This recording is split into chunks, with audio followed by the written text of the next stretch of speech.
ప్రజ్వలత వ్యవస్థాపకులు దివంగత నాగళ్ల వెంకట దుర్గా ప్రసాద్ 60వ జయంతిని కళాకారులు ఆయన అభిమానులు ఘనంగా జరిపారు. బుర్రిపాలెం రోడ్లోని ఆయన విగ్రహానికి పూలమాలలు వేసి నివాళులర్పించారు. ప్రజ్వలత వ్యవస్థాపకులు నాగళ్ల వెంకట దుర్గా ప్రసాద్ 60వ జయంతిని పురస్కరించుకుని పట్టణ రంగస్థల కళాకారుల సంఘం ఆధ్వర్యంలో ఆయనకి ఘనమైన నివాళి అర్పించారు. స్థానిక బుర్రిపాలెం రోడ్లోని ఆయన విగ్రహానికి పూలమాలలు వేసి నివాళులర్పించారు. ఈ సందర్భంగా పట్టణ రంగస్థల కళాకారుల సంఘం వర్కింగ్ ప్రెసిడెంట్ గరికపాటి సుబ్బారావు మాట్లాడుతూ ఉభయ తెలుగు రాష్ట్రాల్లో మొట్టమొదటిసారిగా కళాకారులకు సంఘానికి భవనం నిర్మించి కళాకారులకు అండగా నిలిచారని ఆయన పేర్కొన్నారు.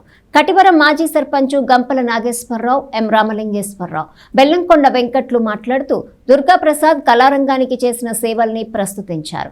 ఇంకా ఈ కార్యక్రమంలో కళాకారులు అలపర్తి వెంకటేశ్వరరావు, కొండముది రమేష్ బాబు, ఆర్ఎన్బి రాజు, చిట్టూరి సీతారామయ్య, దేవిశెట్టి కృష్ణారావు, కన్నెగంటి మధు, పాతూరి సుబ్రహ్మణ్యం, తాడిపోయిన నాగేశ్వరరావు, కాళేశావలి, వేముల రామరాజు, కనపర్తి మధుకర్, గంజి దుర్గా ప్రసాద్, పందిటి సుబ్బారావు, టి వినయ్, గోళ్ల సుబ్రహ్మణ్యం తదితరులు పాల్గొన్నారు. అనంతరం స్థానిక రైల్వే స్టేషన్ వద్ద గల శ్రీ శివలింగేశ్వర భక్త బృంద సేవా సమితి ఆధ్వర్యంలో అన్నదాన కార్యక్రమాన్ని చేపట్టారు. ప్రజ్వలత అనే సాంస్కృతిక సంస్థ నిర్మించి ఉభయ రాష్ట్రాల్లో ఉన్న ప్రముఖ కవులందరినీ తెనాలి పట్టణానికి తీసుకొచ్చి వాళ్ళందరి చేత ఇక్కడ కాలేజీ స్టూడెంట్స్ని గౌతమ్ గ్రాండ్లో మరి ఎన్నో పర్యాయాలు వాళ్ళకందరికీ భోజనాలు టిఫిన్లు కూడా అరేంజ్ చేసి తెలుగు భాష అభివృద్ధి చెందాలన్న ఉద్దేశంతో ఆయన ప్రముఖ కవులందరి చేత కూడా అక్కడ మరి సదస్సులు పెట్టించిన గొప్ప వ్యక్తి మన నాగళ్ల దుర్గా ప్రసాద్ గారు.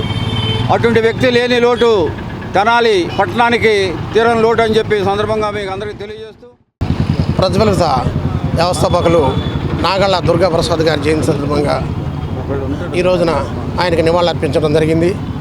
మంచి మనసున్నటువంటి వ్యక్తి నాగళ్ల దుర్గా ప్రసాద్ గారు లేకపోవడం చాలా బాధాకరమైన విషయం. ఆయన కళాకారులకి ఎంతో ఎనలేని సేవ చేశారు. ఈ రోజున మన తెనాలిలో కళాభవనం ఉంది అంటే ఆయన పుణ్యమే.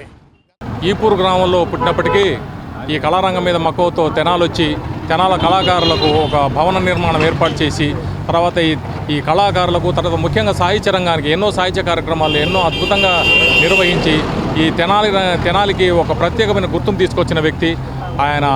2021లో కరోనా టైంలో పరమపదించారు. అయితే ఆయన జయంతిని ఆయన వర్ధంతి నాడు వచ్చి ఆయన స్మరించుకుంటూ ఆయనకు నివాళులు అర్పించడం మేము ఆయన స్నేహితులం అనుకోండి కళాకారులం కానీ ఆయన మిత్ర బృందం మేము ఈ కార్యక్రమం ఏర్పాటు చేస్తుంటాం. అలాగే ఈ విధంగా ఈరోజు ఆయన జయంతి సందర్భంగా